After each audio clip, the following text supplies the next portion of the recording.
Hello friends, जय श्री केदारनाथ। कैसे हैं आप दोस्तों? ये तो आप सभी जानते हैं कि उत्तराखंड को भगवान शिव की नगरी कहा जाता है। यहाँ के हर कण कण में भगवान शिव का वास है और यहीं पर है 11 ज्योतिर्लिंगों में से एक भगवान शिव का केदारनाथ धाम, जहाँ पर हर साल लाखों हजारों की संख्या में यात्री दर्शन करना चाहते हैं और यहाँ पर आते भी हैं। दोस्तों, ये तो आप सभी जानते हैं, अगर आप वैष्णो देवी भी जाते हैं तो सबसे पहले भैरवनाथ जी के ही दर्शन करेंगे। अगर आप हरिद्वार भी आते हैं, सबसे पहले आप चंडी देवी, मनसा देवी भी जाएंगे तो भी आप भैरवनाथ जी के ही दर्शन करेंगे। यहाँ तक कि केदारनाथ धाम में भी सबसे पहले भैरवनाथ जी के ही दर्शन करने की अनुमति दी जाती है।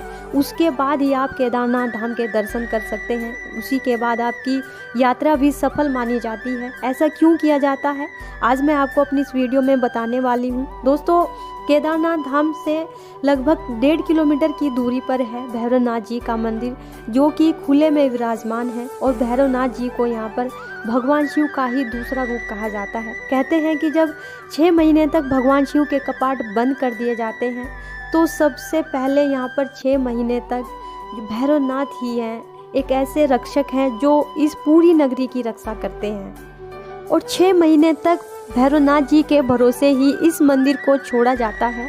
वही इसकी रक्षा करते हैं, इस मंदिर की देखभाल करते हैं, इस पूरी नगरी की देखभाल करते हैं। तो सबसे पहले यही कहा जाता है कि हमें भैरवनाथ जी के दर्शन करना चाहिए।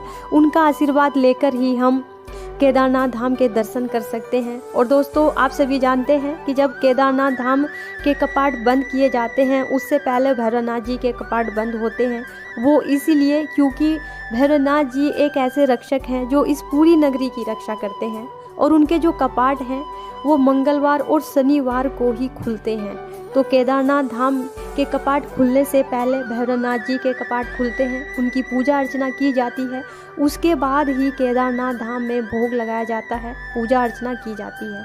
और क्या आप ये भी जानते हैं कि जिस दिन केदारनाथ धाम के कपाट बंद किए जाते हैं, उसी दिन केदारनाथ धाम में एक दिया जलाकर मंदिर की साफ सफाई करके कपाट बंद कर दिए जाते हैं।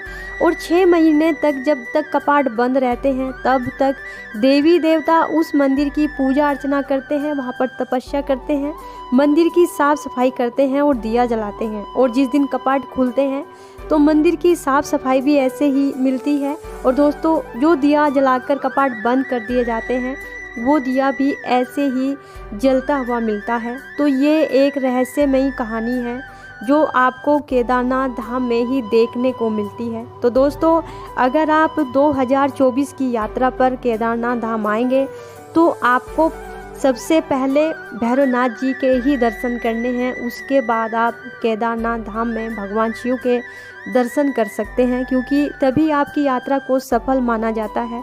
क्योंकि आपको पता होगा कि अगर आप वैष्णो देवी भी गए होंगे, वहाँ पर भी आपको यही कहा जाता है कि सबसे पहले भैरवनाथ जी के ही दर्शन करते हैं, उसके बाद वैष्णो देवी जी के दर्शन करते हैं।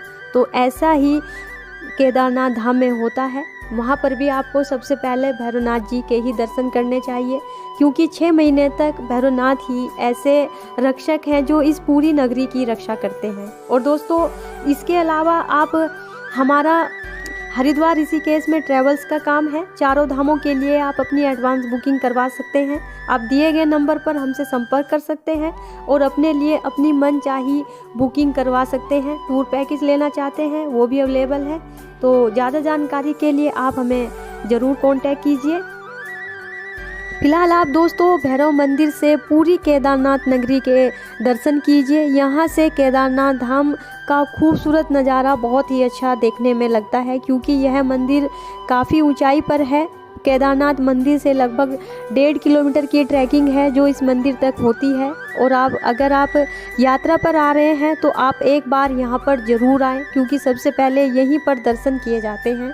तो दोस्तों, ये जानकारी थी जो मैं आपको अपनी इस वीडियो में देना चाहती थी। आई होप आपको पसंद आई होगी। मिलते हैं आपसे नेक्स्ट वीडियो में। हर हर महादेव, जय श्री केदारनाथ।